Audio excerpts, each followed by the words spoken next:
Good afternoon students, welcome to the class. आज का हमारा टॉपिक है what is rolling friction. Rolling friction क्या चीज़ है, इसके बारे में समझेंगे। आज के इस वीडियो में डिटेल से समझेंगे। चलिए आइए स्टार्ट करते हैं। सबसे पहले ये समझते हैं फ्रिक्शन क्या चीज़ है। फ्रिक्शन को लेके मैंने वीडियो बनाया हुआ है, आप जाके देख लीजिएगा चैनल में। फ्रिक्शन को आप अच्छे से समझ लीजिएगा, फिर भी मैं थोड़ा ब्रीफ कर देता हूँ।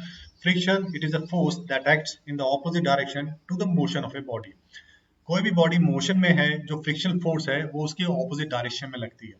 जब बॉडी सरफेस आपस में कांटेक्ट में होती है, ग्राउंड सरफेस और ये बॉडी का जो सरफेस है आपस में कांटेक्ट में है, इस कांटेक्ट पॉइंट्स पे फ्रिक्शन फोर्स लगती है, जो कि ऑपोजिट डायरेक्शन में लगती है मोशन के। Motion right hand side direction में हो रहा है और फ्रिक्शन फोर्स ऑपोजिट डायरेक्शन में, that is left hand side लग रही है। इसको हम फ्रिक्शन बोलते हैं। ये जो फ्रिक्शन फोर्स है, आपको देखने में जो सरफेस है, जो कांटेक्ट सरफेस है, वो आपको प्लेन और स्मूथ दिख रहा है, लेकिन अगर हम उसको ध्यान से देखें, अच्छे से स्क्रूटनाइज करें, तो हम पाएंगे जो कांटेक्ट सर्फेसेस हैं उनके बीच में इरेगुलरिटीज हैं, एक तरह से स्पाइक्स हैं। और ये जो स्पाइक्स हैं दो सरफेसेस के बीच में आपस में इंटरलॉक हो जाती हैं। और ये इरेगुलरिटीज या जो स्पाइक्स हैं इंटरलॉक होने की वजह से जो फोर्स है हमें पुश करने में ज्यादा फोर्स लगानी पड़ती है, क्योंकि ये इंटरलॉक हो गई हैं। इनके बीच में जो इरेगुलरिटीज थी आपस में इंटरलॉक हो गई हैं, जिसको तोड़ने के लिए हमें ज्यादा फोर्स लगानी पड़ती है। और यही फ्रिक्शन फोर्स को जन्म देती है। इरेगुलरिटीज का जो इंटरलॉक होना फ्रिक्शन फोर्स को जन्म देती है। अगर हम और अच्छे से इसको स्क्रूटनाइज करें, तो ये पाएंगे जो सरफेस था फ्लैट नहीं है, वेट की वजह से उसमें कर्व आ गया है। ये जो सरफेस, ये जो ऑब्जेक्ट था, इसके वेट की वजह से एक जो कांटेक्ट पॉइंट पे एक डिप्रेशन आ गया एक तरह से, और इस डिप्रेशन को ओवरकम करने के लिए ज्यादा फोर्स लगानी पड़ेगी। तो डिप्रेशन एक तरह से ज्यादा फ्रिक्शनल फोर्स को जन्म देता है। इरेगुलरिटीज कांटेक्ट पॉइंट्स के बीच में और साथ में डिप्रेशन की वजह से जो फ्रिक्शनल फोर्स है उसकी जो इंटेंसिटी है वो बढ़ जाती है, और आपको ज्यादा फोर्स लगानी पड़ती है उसको ओवरकम करने के लिए।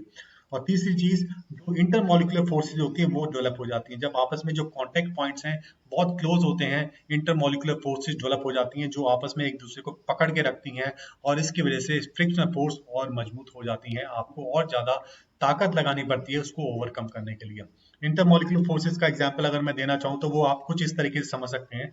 अगर आप ग्लास के दो स्लाइड्स ले लें और बीच में पानी का एक ड्रॉपलेट डाल दें या दो तीन ड्रॉपलेट डाल दें और एक स्लाइड को दूसरी स्लाइड के ऊपर रख दें, उसके बाद आप देखेंगे पानी की वजह से इनके बीच में इंटरमोलिकुलर फोर्सेज डेवलप हो जाती है, और आपको एक स्लाइड से दूसरी स्लाइड को सेपरेट करने में काफी ज्यादा फोर्स लगानी पड़ती है। तो ये एक एग्जांपल हो गया इंटरमोलिकुलर फोर्सेज का। सेम इंटरमोलिकुलर फोर्सेज दो कांटेक्ट पॉइंट्स के बीच में डेवलप हो जाती हैं, जिसकी वजह से फ्रिक्शन फोर्स बढ़ जाती है और आपको ज्यादा ताकत, ज्यादा फोर्स लगानी पड़ती है उसको ओवरकम करने के लिए।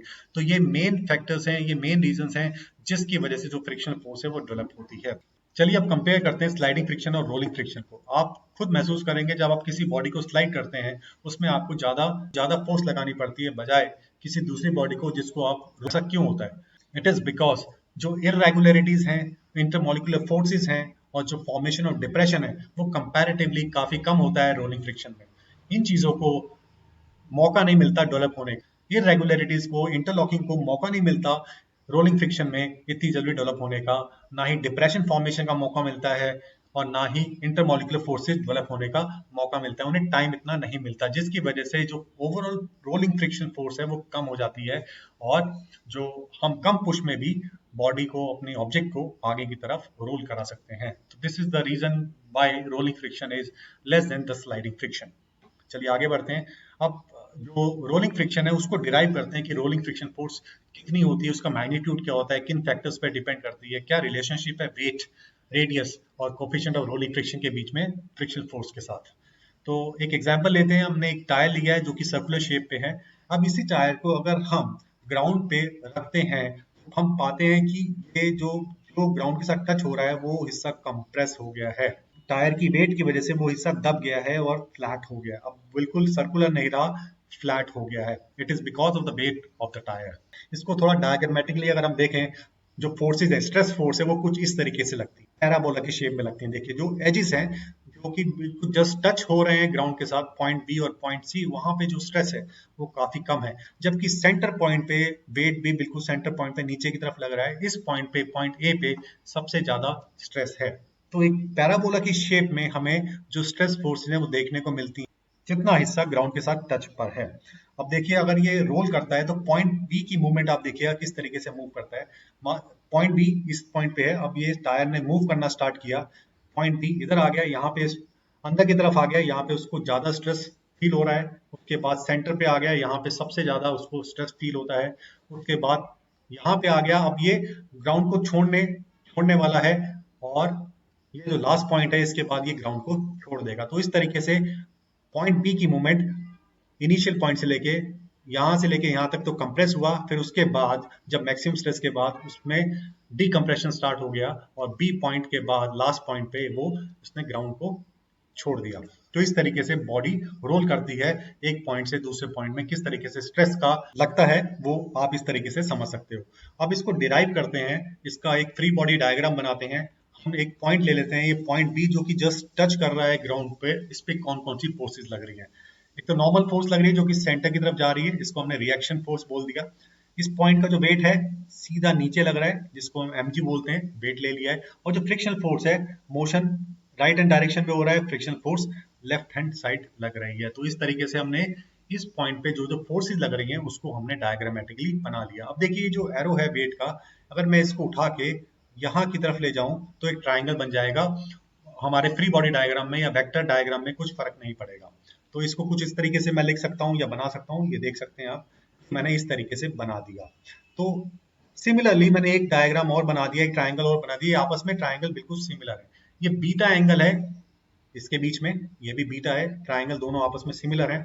जो ऊपर वाला ट्राइंगल है वो रेडियस के टर्म में है, जो नीचे वाला ट्राइंगल है वो फोर्स वेट रिएक्शन या फ्रिक्शन फोर्स के टर्म्स में है।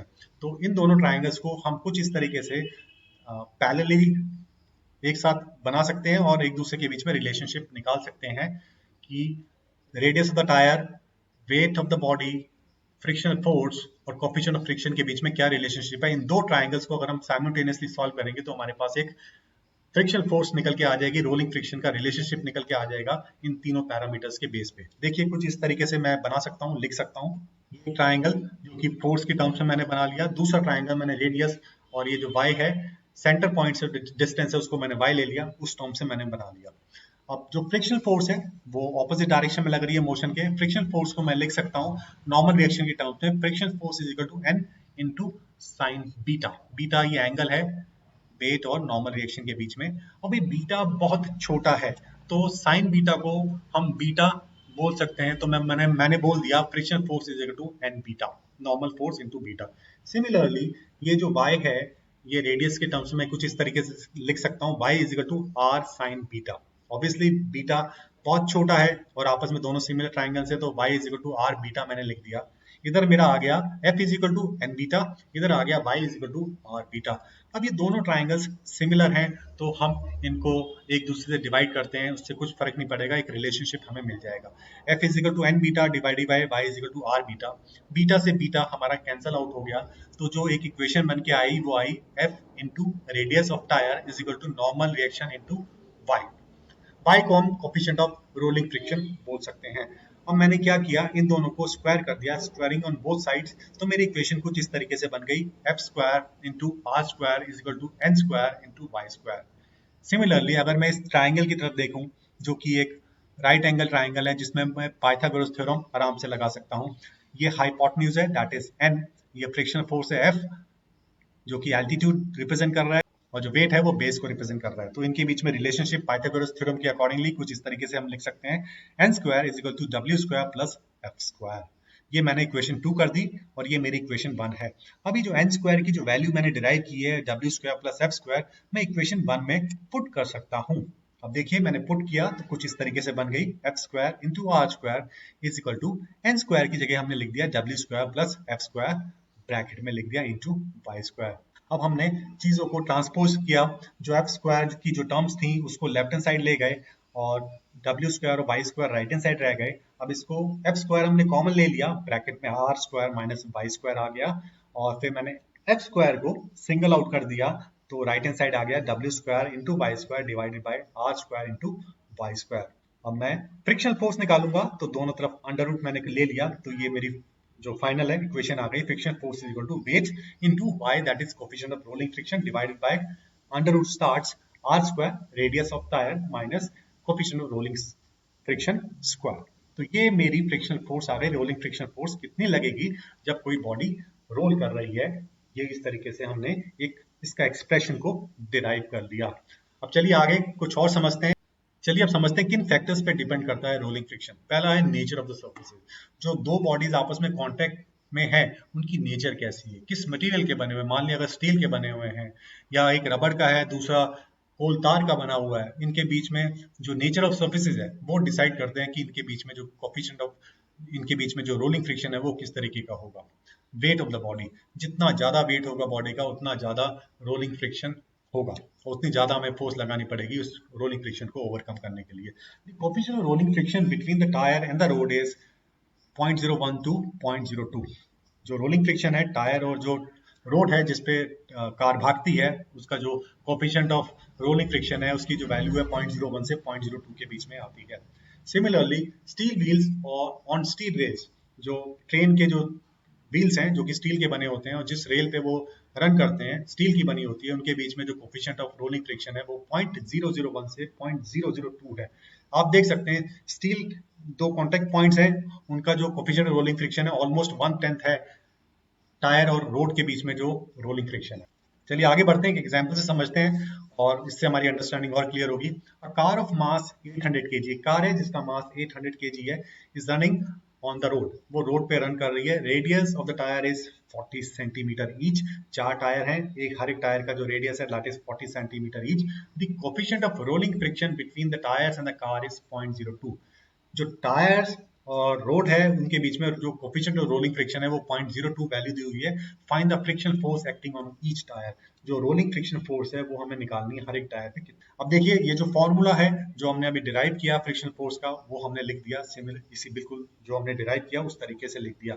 अब ये वेट है 800 kg न्यूटन, फोर्स जो लग रही है ये चारों टायर्स पे बराबर डिवाइड हो जाएगी क्योंकि चारों टायर्स पे ये पूरा जो वेट है कार का लग रहा है। वेट क्या होता है, mass into acceleration due to gravity. G की वैल्यू हमने 10 मीटर पर सेकंड स्क्वायर ले ली, तो 800 को अगर मैं 10 से मल्टीप्लाई करूंगा तो वेट आ जाएगा पूरी कार का 8000 न्यूटन। हर एक टायर पर 1/4 वेट पड़ेगा क्योंकि ये यूनिफॉर्म हम मान लेते हैं हर चारों टायर पे इक्वली वेट डिस्ट्रीब्यूट हो गया।